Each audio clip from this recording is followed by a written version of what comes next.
일본의 요미우리 신문이 북한이 평창 올림픽 개막 전에 열병식을 거행함으로 인해서 두 얼굴의 전략을 사용하고 있다고 했습니다. 평양에서는 미국을 대항해서 미국을 위협하는 ICBM 행진을 하고, 그리고 한국에서는 평창에서 미소 외교를 하고 있다고 했습니다. 이번에 열병식에서 신형 대륙간 탄도미사일 ICBM을 등장시켜서 여전히 미국에 대해서 북한은 위협적입니다. 그리고 이번 평창에 와도 미국은 만나지 않겠다, 그렇게 선언을 했습니다. 대신에 한국에 대해서는 미소 전략입니다. 이번에 백두대간 혈통을 가지신 김여정 그도 방문을 하고, 그리고 자기들이 할 수 있는 모든 선심을 다 한국에 베풀어주고 있습니다. 이러한 걸 통해서 남한에 대해서는 최대한 자기들이 할 수 있는 모든 친절을 다하고, 북한에 대해서는 여전히 위협적인 얼굴을 하고 있습니다. 그래서 일본의 요미우리 신문은 이러한 북한의 두 얼굴 외교 전략을 통해서 미국과 한국을 분열시키려는 음모가 있는 게 아닌가, 그런 우려 섞인 보도를 내놓았습니다. 저는 북한이 하는 걸 보면 그 전략가, 북한 이 김일성, 김정은 이 뒤에 이 전략가들이 대단한 사람들입니다. 지난 1년 동안 계속 핵탄두 실험하고 ICBM 날리다가 평창 올림픽을 앞두고 순식간에 평화 모드로 바뀐 거예요. 올림픽 정신을 최대한 살려서 자기들이 원하는 걸 최대한 얻을 수 있어요. 굉장히 뛰어난 전략가가 그 뒤에 있어요. 사탄도 뛰어난 전략가입니다. 그래서 사탄은 어디로부터 우리를 위협해야 우리가 쉽게 망가지고 하나님 나라가 무너지고 하나님 나라가 멈춘다는 걸 사탄은 너무나 잘 알아요. 사탄이 하나님 나라를 붕괴시키고 하나님 나라를 무력화하고 하나님 나라를 정지시키는 사탄의 모든 전략이 그 언어의 전략에서 집중이 됩니다. 사람의 입만 망가뜨려 놓으면 하나님 나라가 망가지는. 왜 그렇습니까? 야고보서 3장 6절에 보시면 언어의 공격력에 대해서 이렇게 말하고 있습니다. 혀는 곧 불이요, 불의의 세계입니다. 혀는 불입니다. 그리고 모든 인간의 불의, 부도덕함, 비인격적인 모든 악함과 속임이 다 어디서 나오냐면 혀에서 나와요. 혀는 불의의 세계입니다. 그래서 혀는 우리 지체 중에서 온몸을 더럽히고 삶의 인생의 수레바퀴를 불사르나니 그 사르는 것이 지옥불에서 난다 그래서. 그러니까 사탄이 혀를 조종할 수만 있다면 이 인간의 언어, 인간의 혀를 가지고 모든 사람의 삶을 더럽힐 수 있고 그 사람의 인생을 송두리째 다 지옥불로 불태워버릴 수 있는 게 인간의 혀예요. 그래서 사탄은 이 혀를 가지고 하나님 나라를 크게 공격하는 겁니다. 오늘 11장 12장에서 이스라엘 백성이 하나님의 성막 공동체가 되어서 이제 가나안을 향해서 그들이 여호와의 언약궤를 앞세우고 행진을 시작했습니다. 모세가 두 손을 들고 언약궤를 축복했습니다. 언약궤가 앞장서서 갈 때 모세가 기도했습니다. 모든 주의 대적을 다 멸하게 하옵소서. 언약궤가 다시 진영으로 돌아왔을 때 모세가 기도했습니다. 하나님께서 이스라엘 가운데 거하게 하여 주옵소서. 여호와의 언약궤를 앞세우고 이스라엘 백성이 거룩한 행진을 하는데 불과 그 짧은 시간에 세 번의 원망의 말, 비방의 말로 이스라엘이 하나님의 재앙을 받습니다. 이 세 가지 원망은요, 전부 악한 언어, 인간의 이 그 거짓된 언어에서 비롯이 되는 거예요. 1절에서 11장 1절에서 3절까지 하나님께서 그들의 악한 말을 들으시고 하나님이 그들에게 불로 심판하셔서 그곳 이름을 다베라라고 불렀습니다. 4절에서 35절까지는 탐욕을 품어서 그들이 고기를 먹고 싶다, 이렇게 고기에 대한 탐욕의 말로 인해서 하나님께서 그들에게 큰 재앙을 내리셨죠. 그래서 그것을 이루면 어떻게 했습니까? 하나님이 11장 34절에 보시면 기브롯 핫다와라, 탐욕의 무덤이라고 하나님께서 두 번째 저주를 내리셨어요. 그리고 오늘 세 번째 12장에서 보시면 미리암과 아론이 모세를 비방을 하다가 미리암이 하나님의 저주를 받습니다. 이게 이런 원망의 죄가 이렇게 이스라엘이 행진하자마자 그들의 행진을 멈춰버렸어요. 여호와의 언약궤가 앞장서고 거룩한 언약궤가 앞장을 서고, 그리고 하나님이 모든 레위인을 구별시키고, 그리고 하나님께서 각 지파의 순서대로 행진을 하나님이 명령하시고 모든 게 완벽하게 계획에 세워졌지만 그러나 멈춥니다. 하나님의 거룩한 행진을 멈춘 게 뭐예요? 사람의 이 불평과 원망입니다. 그래서 오늘 12장 1절에서 3절까지 이제 아론과 미리암이 모세를 비방하게 되는데, 이게 누가 헤게모니를 누가 더 주도권을 갖느냐, 이게 제일 큰 문제가 돼요. 그래서 사람들이 음식에 대한 탐욕, 만나에서 그 고기를 먹고 싶다는 고기에 대한 탐욕이 이제 뭘로 바뀌었느냐 하면 권력에 대한 탐욕으로 바뀌어요. 원망하는 게 그렇게 나쁘지는 않습니다. 왜냐하면 하나님이 이스라엘 백성의 원망 때문에 모세가 하나님 앞에 주저앉아서 기도했잖아요. 하나님께서 날 차라리 죽여주십시오. 내가 이 사람들에게 더 이런 고통을 당하고 싶지 않다고 모세가 주저앉아서 기도하자 하나님이 70장로 제도를 세워주셨어요. 그래서 너 혼자 감당하지 않고 장로들과 더불어 같이 감당해라. 그래서 하나님이 장로 제도를 세워주셨어요. 만일에 백성들의 탐욕의 원망이 없었다면 70장로 제도가 세워지지 않았을 거예요. 그래서 원망은 때로 하나님의 우리가 기대하지 않았던 놀라운 은혜를 가져옵니다. 그러나 원망한 자는 반드시 심판을 받습니다. 하나님께서 이 원망했던 모든 사람들을 심히 큰 재앙으로, 하나님이 탐욕을 냈던 사람들을 전부 다 재앙으로 저주하셔서 기브롯 핫다와라라는 탐욕의 무덤을 만드신 거예요. 우리가 여호수아가 70명의 장로를 세웠을 때 그 70명이 다 장막에 모였는데 두 사람이 장막에 안 가고 그들이 진영에 머물렀습니다. 그 사람 이름까지 하나님이 다 기록해 놓으셨잖아요.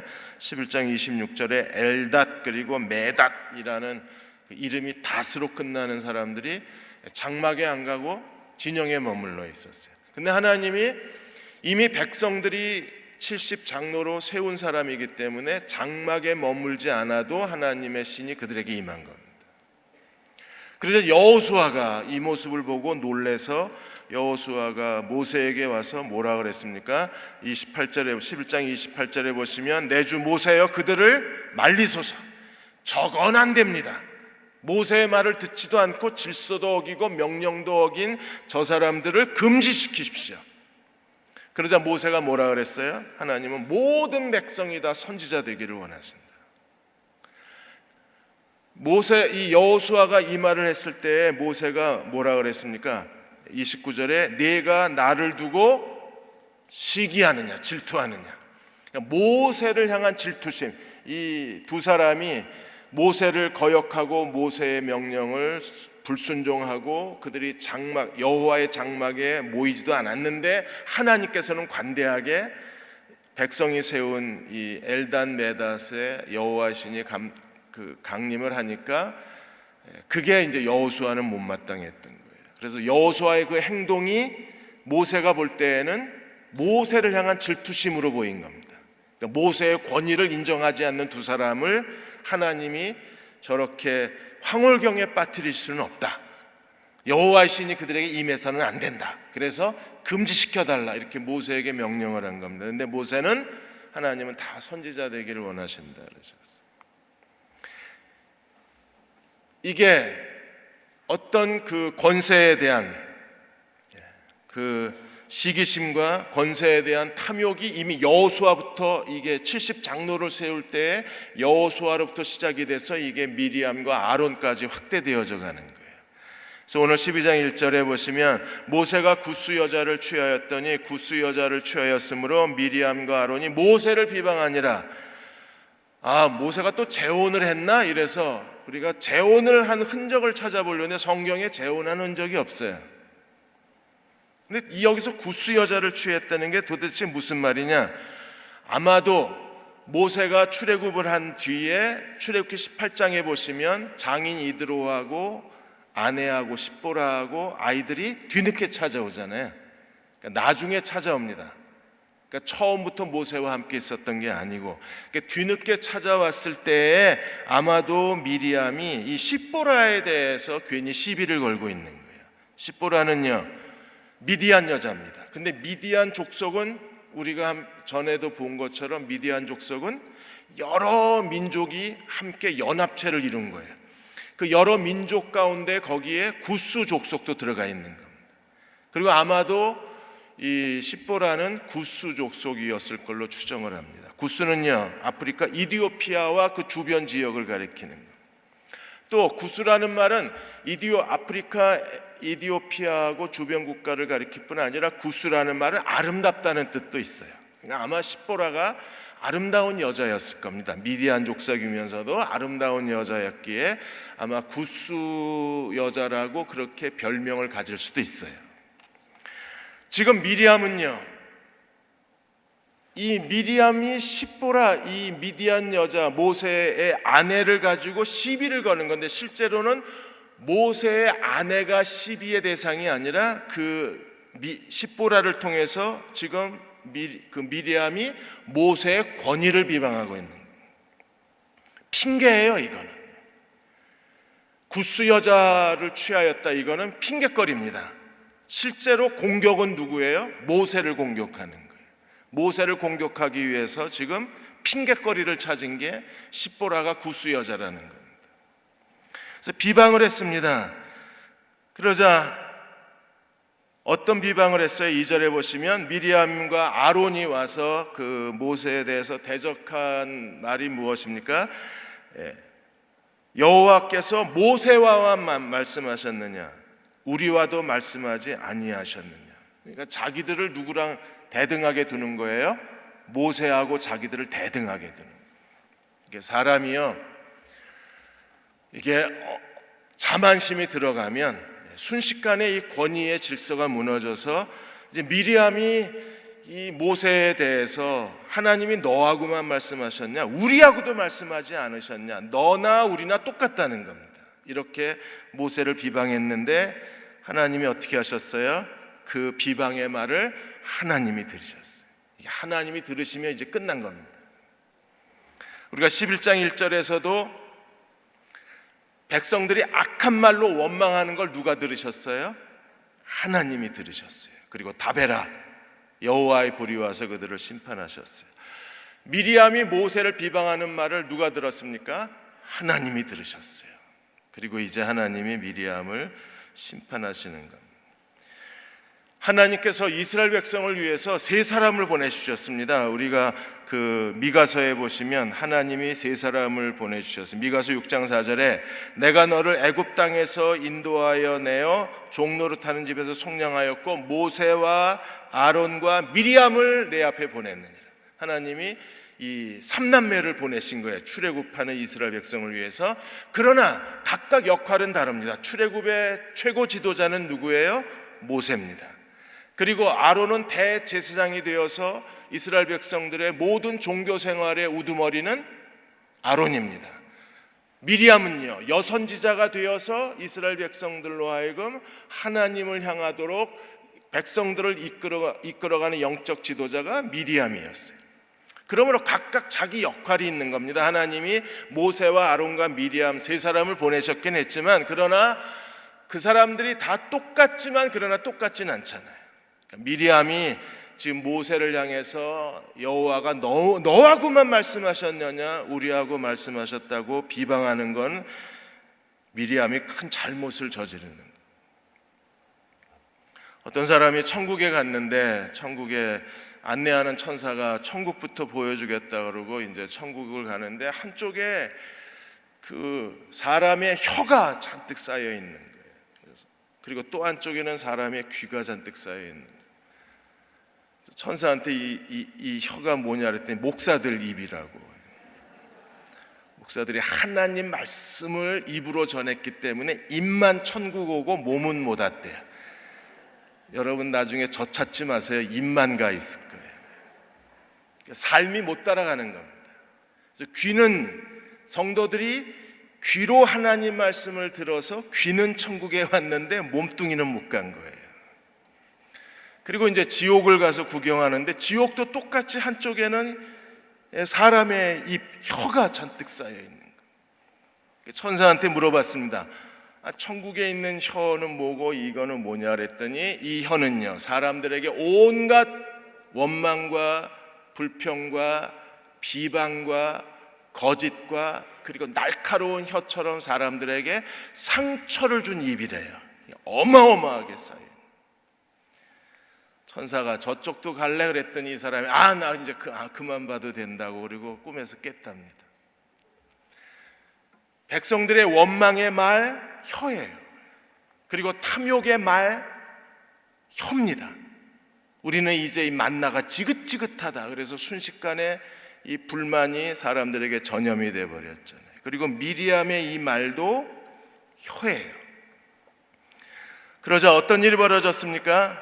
3절에 보시면 이 사람 모세는 온유함이 지면의 모든 사람보다 더하더라. 온유함이 더하더라. 겸손함이 더하더라. 지금 미리암이 모세를 비방하는데 갑자기 모세의 겸손함이 온 지면의 사람보다 더하더라.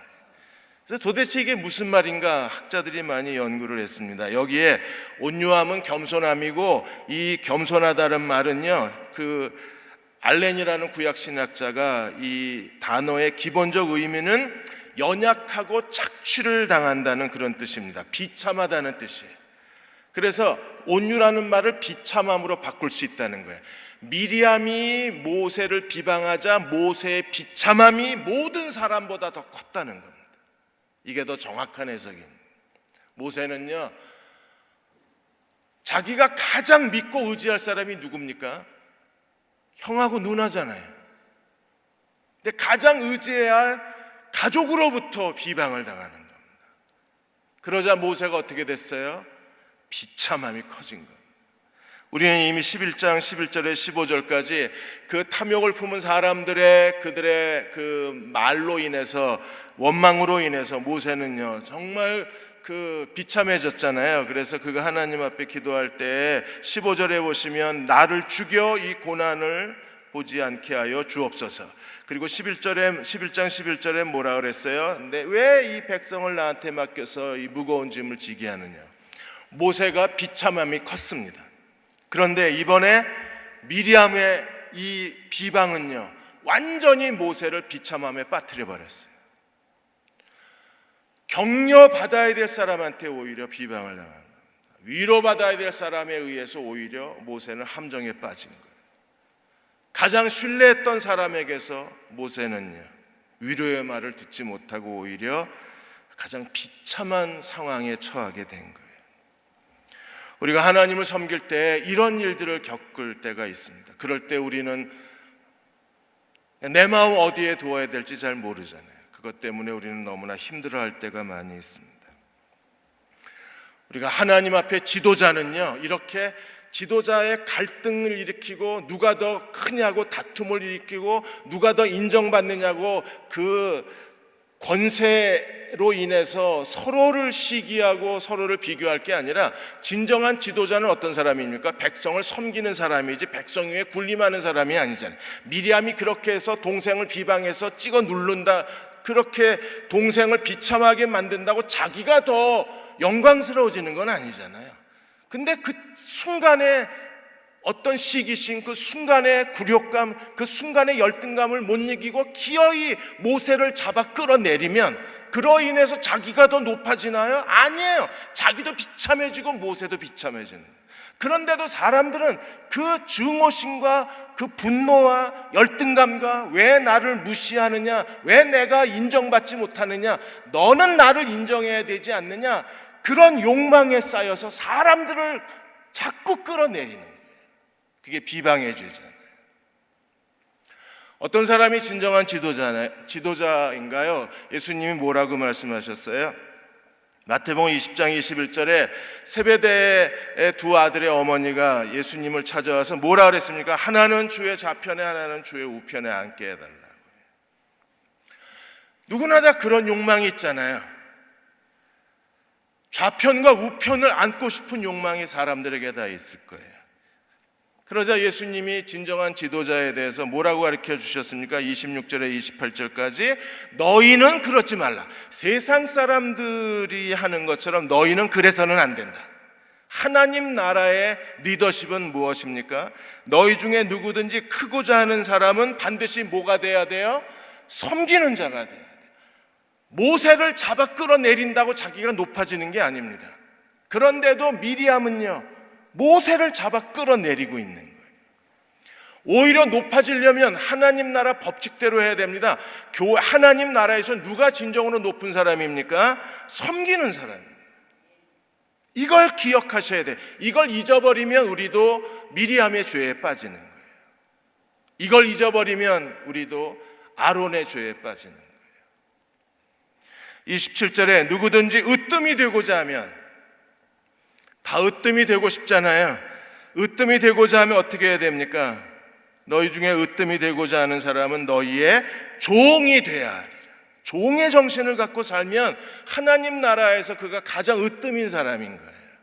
예수님은 어떻게 오셨습니까? 인자가 온 것은 섬김을 받으려 함이 아니요 도리어 섬기려 하고 자기 목숨을 많은 사람의 대속물로 주기 위해서 오셨다. 예수님이 섬기러 오셨다면 그리스도를 닮은 우리도 섬기는 자로 살아야 돼요. 그래야 높아지는 겁니다. 비방하고 깎아내리고 뒤에서 흉본다고 내가 높아지는 거 아닙니다. 그거는 모든 사람들을 다 괴롭힐 뿐이고, 그래서 모세도 비참하게 만들고 자신도 비참하게 만들어지는. 이번에 북한 예술단이 망경봉 92호를 타고 왔습니다. 처음에는 판문점으로 온다 그랬어요. 다들 걱정했잖아요. 판문점에 이 거의 뭐 100몇십 명에 되는 사람이 온다는 게 불가능해 보였으니까. 그러다가 갑자기 경의선 육로로 오겠다고 그랬어요. 그런 줄 알았습니다. 그랬더니 다시 망경봉 92호를 타고 오시겠답니다. 여러분, 저 배가요, 2000년도에 저 배가 일본하고 북한을 오고 가면서 일본에서 북한의 모든 자금을 송금했던 배가 저 망경봉 92호. 그래서 대북 송금에 사용됐던 공작선이에요, 저 배가. 그러다 2000년도에 그 미사일 부품을 저 배로 계속 운반을 하고 2006년도에 1차 핵실험을 했을 때 일본이 망경봉 92호를 일본에 금지시켰습니다. 그리고 천안함 그 폭침이 일어나고 천안함이 침몰되고 우리가 5.24 조치로 인해서 모든 북한 배는 남한에 못 들어옵니다. 그리고 유엔이 제재를 해서 북한 배가 정박한 지역은 그 지역의 배는 미국에 못 들어갑니다. 그런데 우리 정부는 어떻게 했습니까? 뭐든지 오케이입니다. 판문점으로 오겠다, 오케이. 경의선 육로로 가겠다, 오케이. 망경봉 타고 가겠다, 오케이. 그래서 모든 제재 조치를 다 누가 막아줬어요? 대한민국 정부가 막아줬어요. 여러분, 이게 섬김의 정신입니다. 대한민국 정부가 정말 섬기고 있는 거예요. 이 평화 올림픽을 위해서, 진정한 평화의 정신을 위해서 하여튼 북한 애들이 하자는 거 다 해주고 있습니다. 지금 배우셔야 돼요. 우리가 하자는 대로 다 해주는 게 진정한 섬김이에요. 이 변덕을 부리고 갑질하고 금강산 공연 한 데다가 또 안 한다고 그래도 오케이. 뭐 이래도 오케이 저래도 오케이. 그게 섬김이에요. 하나님께서 이번에 문재인 정부가 이렇게 다 양보하는 그 희생이 반드시 값진 결과로 돌아올 수 있도록 우리가 기도해야 합니다. 만일에 이게 이렇게 양보하고 계속 섬겨줬는데도 여기서 또 배신을 때리고 이게 오히려 우리들에게 치욕이 되면 우리는 정말 부끄러울 거예요. 기도해야 될 문제입니다. 두 번째로 4절에서 10절까지 보시면 하나님이 모세와 미리암을 부르셨어요. 4절에 여호와께서 갑자기 부르셨습니다. 갑자기 하나님이 어떻게 하셨어요? 모세와 아론과 미리암을 장막 앞으로 부르셨습니다. 그리고 5절에 보시면 구름 기둥 가운데 하나님이 강림하셔서 장막문에 서시고 아론과 미리암을 부르셨습니다. 아론과 미리암이 뭐라 그랬어요? 여호와가 너하고만 말했냐? 우리하고도 말했다. 이래서 자기들을 모세하고 대등하게 뒀잖아요. 하나님 말씀하시는 관점에서. 그러자 하나님이 미리암의 말이 틀렸다는 걸 하나님이 변명을 하시는 거예요. 6절에 너희 중에 선지자, 아론도 선지자고 미리암도 선지자급이에요. 아론과 미리암은 선지자급입니다.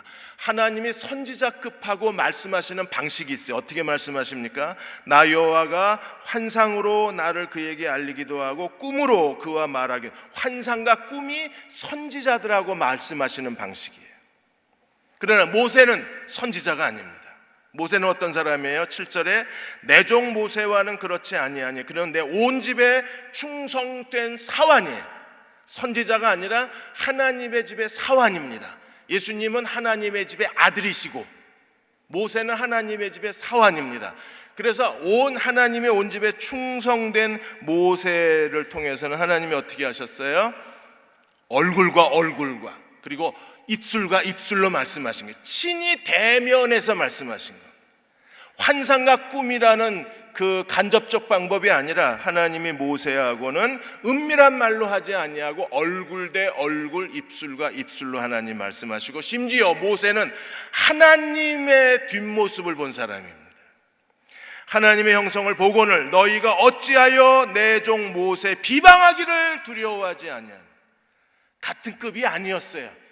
하나님이 말씀하시는 하나님의 방식이 선지자 아론과 미리암은 선지자급이었고 모세는요 하나님께 충성된 사람이었기 때문에 지금까지 어떤 사람도 모세처럼 하나님이 말씀하신 사람이 없는 거예요. 왜요? 하나님께 충성된 사람이었기 때문입니다.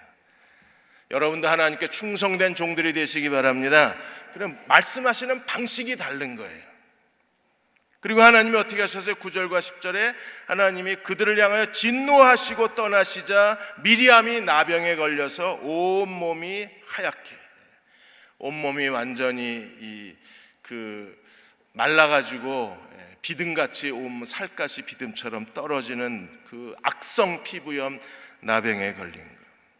왜 아론은 내버려 두고 하나님 왜 미리암만 그래요? 미리암이 주동자이기 때문에 그렇습니다. 그리고 아론은 대제사장이기 때문에 아론이 대제사장이 악성 문둥병에 걸리게 되면 하나님의 제사가 다 붕괴되는 거예요. 그래서 주동자만 하나님께서 나병으로 저주를 하신 겁니다. 미리암은 동생에 대한 이 권력에 대한 탐욕 때문이었는지 시기심 때문이었는지 갑자기 무슨 생각으로 모세를 비방하다가 그 자신도 이런 고통에 빠지게 되고 이스라엘도 행진이 멈추게 되는 하나님의 공동체가 완전히 정지가 돼버린 거예요. 유대인들에게 랍비 이야기라는 책에서 어느 한 천사가 여행을 갔다가 이 두 여행자하고 같이 여행길을 동행하게 되고 이제 여행이 끝날 무렵에 천사가 이 두 사람에게 제안을 했습니다. 너희 중 한 사람이 소원을 말하면 내가 그 소원을 주겠다. 소원을 이루어 주겠다. 그리고 상대방은 그 소원의 2배를 받게 된다. 근데 한 사람은 욕심이 많은 사람이었고 한 사람은 질투심이 많은 사람이었어요. 욕심이 있는 곳에 질투가 있고 질투가 있는 곳에 욕심이 있잖아요. 이 두 사람이 자기가 원하는 걸 말하면 천사가 들어준다는 말을 듣고 너무나 좋아했는데 생각해 보니까 자기만 좋은 게 아니라 상대방은 2배가 가잖아요. 그러니까 욕심 많은 사람은 상대방이 2배를 갖는 게 싫어서 말을 못하고 질투가 많은 사람도 상대방이 나보다 2배를 더 많이 갖는 게 싫어서 말을 못하고 두 사람이 행복한 얼굴이 갑자기 일그러지고 심각하게 된 겁니다. 그러더니 욕심 많은 사람이 참지 못하고 이 질투심 많은 사람한테 덤벼들어서 멱살을 잡고 말하기, 야 빨리 말해, 네가 말해야지, 천사가 너의 소원을 이루어주고 나에겐 2배를 준대잖아, 네가 먼저 말해, 이러고 욕심 많은 사람이 질투심 많은 사람의 멱살을 잡고 목을 조르면서 빨리 말하라고 소리를 질렀습니다. 그러자 이 사람이 고민을 하다가 뭐라고 얘기했습니까? 내 눈 하나 멀게 해주십시오. 순식간에 질투심 많은 사람이 내 눈 하나 멀자, 욕심 많은 사람은 2눈이 멀어버립니다. 탐욕이 가져오는 결과는요, 서로 불행해지는 거예요. 질투심의 결과도 서로 불행해지는 거예요. 미리암이 아무 까닭 없이 구스 여자 핑계대고 자기 동생 모세를 비방했다가 결국에 모두가 다 불행해질 수밖에 없는 거예요. 나병이 걸린 모습을 보고 아론이 어떻게 했습니까? 11절에 아론이 모세에게 이르되 슬프도다 내 주여. 이제야 정신 차렸어요. 이제 모세를 향해서 뭐라 그래요? 내 주여. 이제 위치가 잡혔습니다. 영적 질서가 잡힌 거예요. 내 주여, 우리가 뭘 했어요? 정말 어리석은 일입니다. 이보다 더 어리석은 일이 없어요. 우리가 어리석은 일을 하여 죄를 지었으니 청하건대 그 벌을 우리에게 돌리지 마소서. 그의 살이 발인이라 썩어 모태로부터 죽어서 나온 자같이 되지 않게 하소서. 그러자 모세가 하나님 앞에 기도합니다. 여호와께 13절 여호와께 부르짖어 이르되 하나님이여 원하건대 그를 고쳐주시옵소서. 미리암을 향해서 고쳐주옵소서라고 기도하자 하나님이 응답하셨어요. 하나님 뭐라고 응답하셨습니까? 14절에 아버지가 그 얼굴에 침을 뱉었을지라도 그가 일주일 동안 부끄러워하지 않겠느냐. 그러므로 일주일 동안 부끄러워해라. 아마 모세가 기도했을 때 미리암이 아마 절반 이상 몸이 나았거나 즉시 몸이 나았을 거예요. 치유가 됐을 겁니다. 그럼에도 불구하고 침 뱉은 건 경멸입니다. 침 뱉은 건 무시당한 겁니다. 침 뱉은 건 모욕을 한 행위입니다. 모세를 모욕하고 모세를 경멸하고 모세를 무시한 그 죄로 인하여 일주일 동안 진 밖에 나가 있으라. 다른 사람을 무시한 죄에 대한 부끄러움을 일주일 동안 정결 예식을 치르라는 겁니다. 그래서 15절에 미리암이 진영 밖에 며칠 동안 갇혀 있었어요. 일주일 동안. 그리고 다시 미리암이 돌아올 때까지 이스라엘은요, 완전히 행진이 멈췄어요. 갈 수가 없는 겁니다. 일주일 동안 행진이 멈췄습니다. 그리고 미리암이 다시 돌아온 뒤에 16절에 백성이 하세롯을 떠나서 바란 광야에 가서 지쳤어요. 그러니까 미리암 때문에 모든 백성이 일주일 동안 행진이 멈춰버린 거예요. 백성들이 일주일 동안 뭘 생각을 했을까요? 무슨 일이 있다는 걸 이제 모든 백성이 다 알고 싶어요. PD 수첩에서 이걸 다루고 그것이 알고 싶다 해서 미리암이 왜 나병이 걸렸나 이걸 추적 조사해가지고 다 그걸 밝혀냈습니다. 그래서 미리암이 모세를 비방함으로 인해서 모세를 모욕하고 비웃음으로 인해서 이런 일이 일어났다는 걸 모든 백성이 알게 된 거예요. 여러분, 왜 미리암이 이랬어요? 과대망상에 빠진 사람, 자기를 자꾸 부풀려 크게 보이려고 하는 욕구가 이런 일을 저지르는 거예요. 우리가 하나님 앞에 겸손한 사람이 돼야 합니다. 여러분, 겸손이라는 게 뭐예요? 자기가 무가치하다는 걸 알면서도 동시에 하나님 앞에 얼마나 소중한 존재라는 걸 아는 게 그게 진정한 겸손이에요. 이성범 목사님은 항상 자기 자신을 가리켜서 자기는 아무 가치가 없는, 가치가 제로인 사람이라고 대답을 했어요. 나는 0점이다, 0점, 빵점짜리 인생이다. 그런데 하나님께서 내게 주신 그 가치는 나는 부자다. 그래서 나는 내 자본이, 하나님이 내게 주신 자본이 무려 12억 환, 원이 아니라 환, 12억 환이다. 왜냐하면 그 당시에 독일에서 사람을 만일에 여러 가지 화학 물질로 사람을 만든다고 했을 때 그 당시에 독일 과학자들이 여러 물질로 사람을 만들면 그 당시에 돈으로 2억 환이 든다고 그랬어요. 그러니까 그 독일의 과학자들의 이야기를 빌어서 이성복 목사님이 나는 2억 환이다. 19살에 나랑 결혼한 내 마누라도 2억 환이다. 그리고 이성복 목사님 딸이 넷이었어요. 딸 넷이 다 8억 환이다. 그래서 우리가 가지고 있는 기본 자산이 우리 집안이 우리는 가진 게 아무것도 없지만 우리는 12억 환을 갖고 있다. 이게 하나님이 우리에게 주신 자본이다. 이렇게 말씀을 하셨어요. 하나님 앞에 자기는 아무것도 없는 존재지만 그러나 하나님이 우리에게 주신 가치는 12억 환짜리다. 그래서 나는 망해도 괜찮다. 왜? 처음부터 아무것도 없는 인간이었기 때문에 망해도 손해볼 게 하나도 없는 거예요. 그냥 하루하루 사는 게 하나님 앞에 감사만 가득하다 그랬어요. 이게 영적 비결입니다. 어차피 우리는요 그리스도와 함께 다 죽은 사람들이잖아요. 가진 게 아무것도 없는 존재들입니다.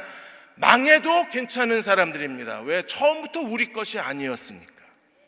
그 비어있는 마음을 가지고 사는 사람들이 그냥 오늘 하루하루 내가 이 정도 사람들에게 인정받고 이 정도 누리고 살고 이 정도 갖고 살고 이 정도 그래도 다른 사람과 어울려 살 수 있는 게 그냥 감사할 뿐이지, 그게 뭐 질투심이 나고 탐욕이 일어나고 뭐 더 많이 못 가져서 그냥 마음에 안타까움이 그런 게 없잖아요. 마음을 자기가 비웠기 때문에. 그게 진정한 겸손이 되는 거예요. 모세가 중보 기도했을 때 미리암이 다시 회복이 됐습니다. 우리가 이걸 가지고 어떤 목사님들은 목사 권위에 대한 도전은 저주를 받는다고 가리킵니다. 그래서 우리는 아예 이 본문을 딱 보면 그냥 제일 먼저 떠오르는 게 목사 건드리면 재수 없어, 이거부터 생각을 합니다. 그래서 목사의 권위에 대한 이야기라고 생각을 해요. 그럴 수도 있습니다. 목사님들이 아주 좋아하는 예화 중에 하나가 주기철 목사님하고 조만식 장로님 이야기잖아요.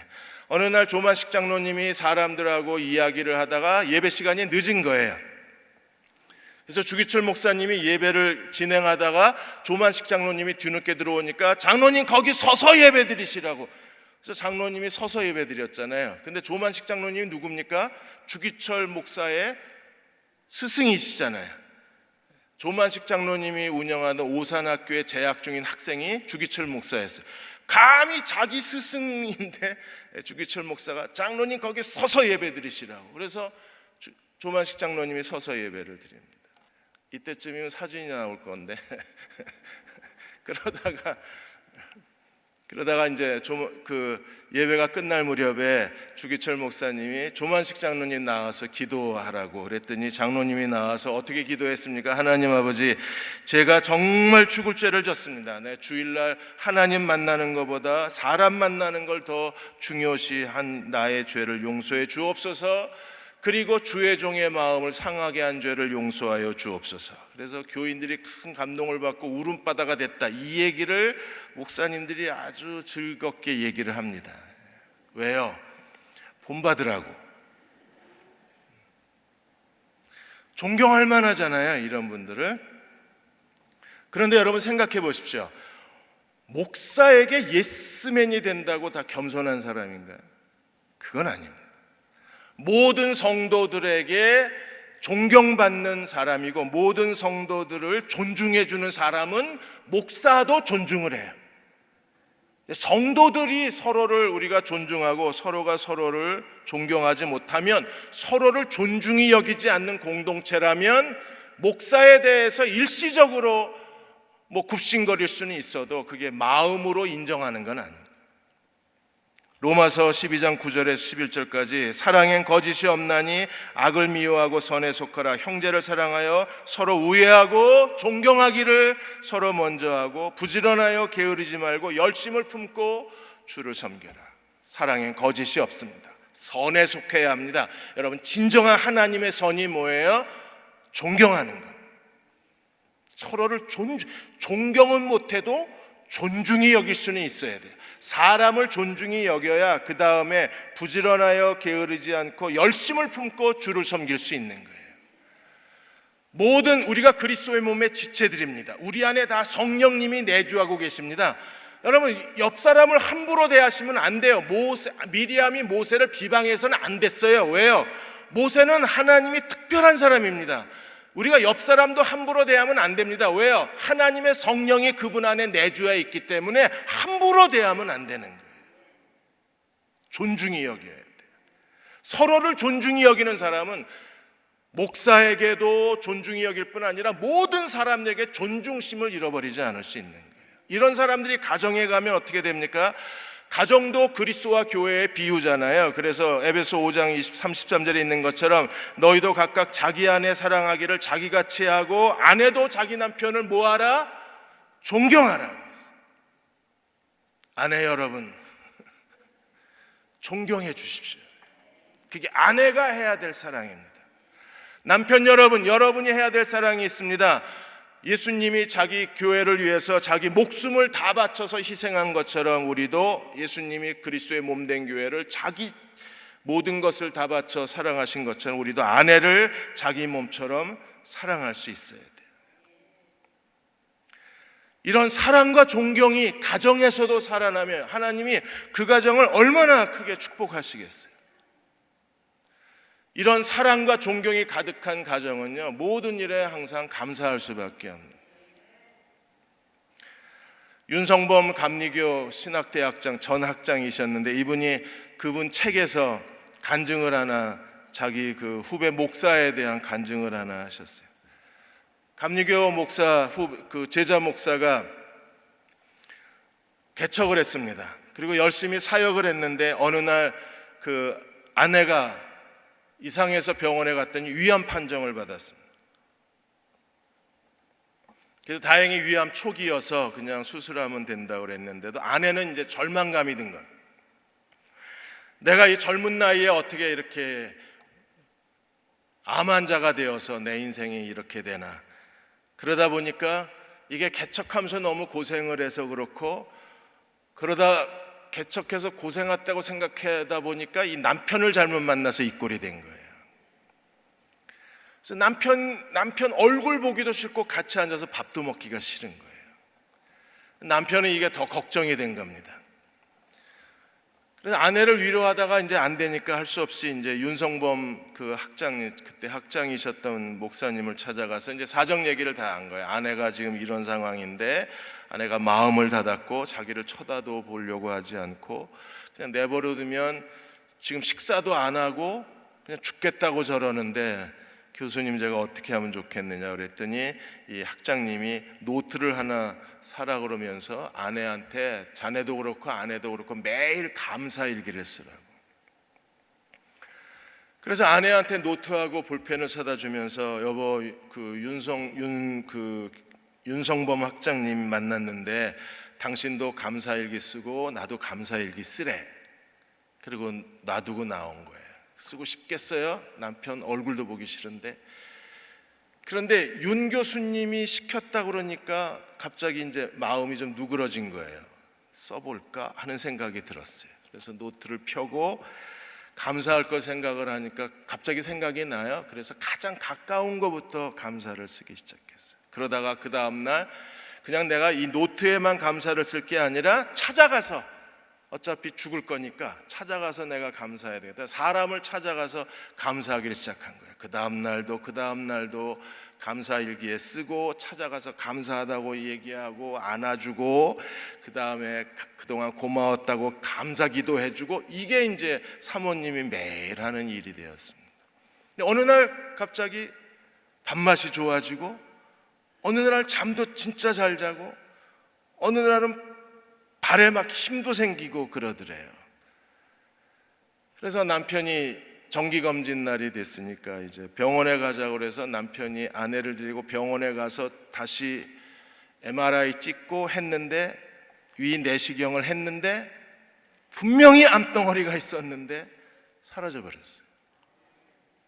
그래서 윤성범 학장님이 감사는 진짜 놀라운 하나님의 은혜를 가져온다. 근데 누가 이걸 할 수 있어요? 사람들에 대한 사랑과 존중심이 있어야 돼요. 무엇보다도 자기 자신에 대한 존중심이 있어야 이게 가능한 거예요. 여러분, 오늘 밤에 우리가 마음을 다해서, 오늘 또 시간이 좀 늦어서 죄송합니다. 마음을 다해서 감사한 마음으로 기도하면 하나님 오늘 우리의 기도를 들으시고 하나님께서 놀라운 은혜를 베풀어 주시는 밤이 되시기를 주의 이름으로 축원합니다. 기도하겠습니다.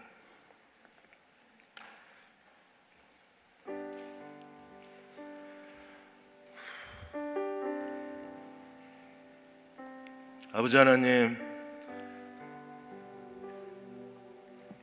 우리 마음에 여러 가지 부정적인 생각들과 또 서운한 마음과 또 상처와 억울한 마음과 그리고 힘든 마음이 우리 안에 있습니다.